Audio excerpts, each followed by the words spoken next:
Prehajamo na 10. točko. Predlog pravilnika o sofinanciranju obnove sakralnih objektov v občini Kamnik. Predlog pravilnika je objavljen v gradivu številka 18, predlagatelj župan, poročevalki Katarina Vegel in Tina Trček. Besedo ima Katarina Vegel. Hvala za besedo. Občinska uprava vsako leto skladno z odlokom o proračunu občine objavi javni razpis o sofinanciranju obnove sakralnih objektov.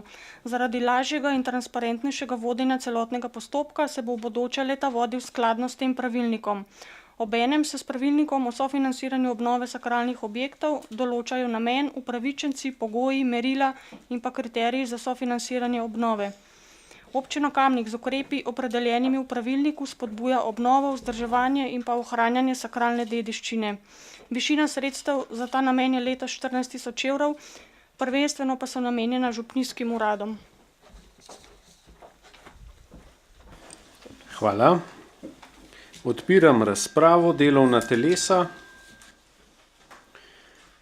svetniške skupine,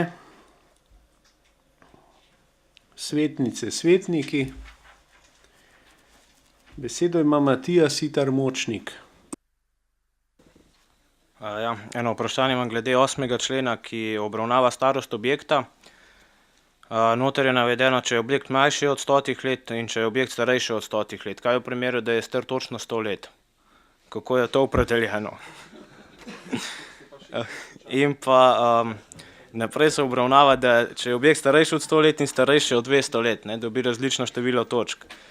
Kaj, če si to nekdo tolmači, recimo, če je objekt star 300 let, in si tolmači, da je starejši in od 200 let in od 100 let in bo želel imeti vseh 90 točk za ta del, kar pa glede na maksimalno število možnih točk ni možno. Kako je to rešen, ta problem? Hvala. Besedo ima Jože Korošec. Ja, hvala za besedo, Matija, tlete pa tudi jaz ne morem odgovoriti. Tako da, ja, moje razmišljanje je tak, zdaj praksa je bila pač taka, kakor jaz vem, da nekako po novem letu je občinska uprava pozvala župnike, ker jim so pač večina teh sakralnih objektov so cerkve, seveda niso samo cerkve, ampak so tudi ostale kapelice po vaseh in te stvari. Praksa je bila taka, da so se nekako na temu sestanku župniki med sabo malo dogovorili, katere dve oziroma ponavadi je šlo to dve, tri cerkve oziroma ali kakšni kipi v 2, 3 župnijah. Zdaj seveda to verjetno ni bilo čisto v skladu z pravilnikom oziroma z razpisi, zdaj bo to malo drugače. Kar zdaj pomeni, da lahko dobimo za 14 tisoč evrov, koliko jih v proračunu, žal lansko leto amandma za malo povišanje ni bil sprejet, meni se zdi zelo majhna cifra, ampak zdaj se lahko nekako, tudi 10 do 15 teh objektov se lahko, oziroma teh potencialnih kandidatov. In zdaj ta denar se bo kar precej razdrobil. Prej je to pač za eno zadevo bilo tam 5-6 tisoč, mogoče tudi več, 8, zdaj se to lahko razdrobi na 1000 evrov, 1200, 1500, kar seveda ne pomeni za nobenega potem nič.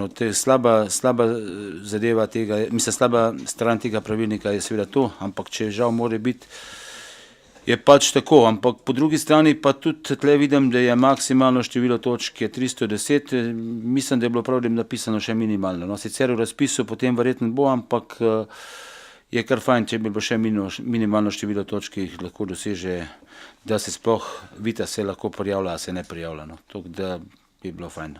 Hvala. Hvala. Besedo ima Katarina Vegel.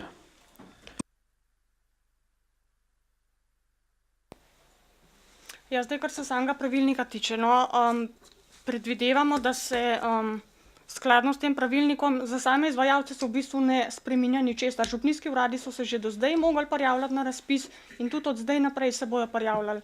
In tako, kot vsako leto, je bil tudi letos sprejem župnikov na občini in oni se bojo med sabo še vedno usklajevali, kdo se bo prijavil na razpis, tako da bojazni, da se bojo sredstva razdrobila, jih ni. Kar se pa tiče točkovanja, bomo pa upoštevali prijave tako, da bo za stranko ugodnejše, da ne bo kakšen prikrajšan.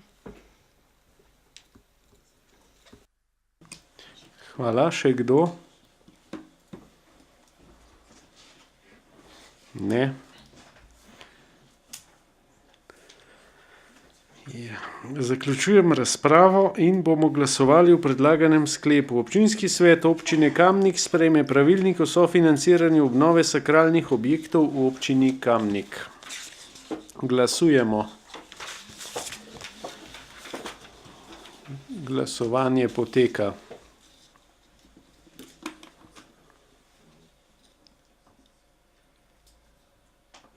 Glasovalo je 23 svetnikov, proti nihče, za 23, torej je ta sklep sprejet in točka zaključena.